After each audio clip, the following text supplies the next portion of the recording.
So the path to this probably started when I was 13 or 14, when the Soviet Union collapsed.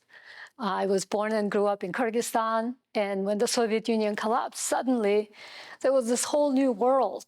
The government started changing. We were trying to become from authoritarian to democratic. So many changes were happening. We joined UN. And then I was looking at it and thinking, oh, I want to study international law. I want to help our Kyrgyzstan become, bring our legal system in line with international law. So that's what I studied.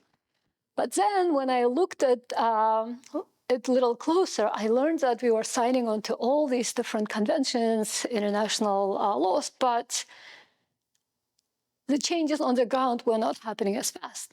So it was easier to change legal systems than actually practices on the ground. So I wanted to study public administration. So I started applying to study abroad because I wanted to know what is the best knowledge out there about how to make governments work as best as possible. And so I applied to European universities, American universities. No luck, no scholarship first year. Try it again next year, no luck. Third year, I got 3 offers from a couple of European universities and US University of Hawaii. And then I decided I chose US. I did my master's in public administration.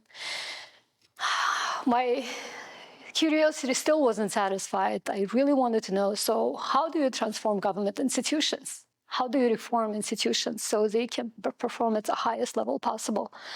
So I decided to pursue PhD. So I went to the University of Southern California, where I actually did my dissertation, which later on turned into a book about where I've tried to trace. So what do we know about institutional reform from our history for the last 6 or 7 decades? What have other countries learned? What can we apply to Kyrgyzstan's experience and so on? So I did this analysis I discovered 3 different waves of institutional reforms.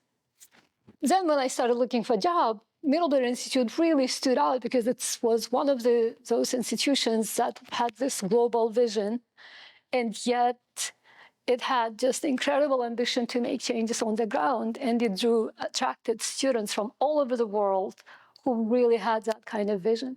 So that's how I ended up at Middlebury Institute.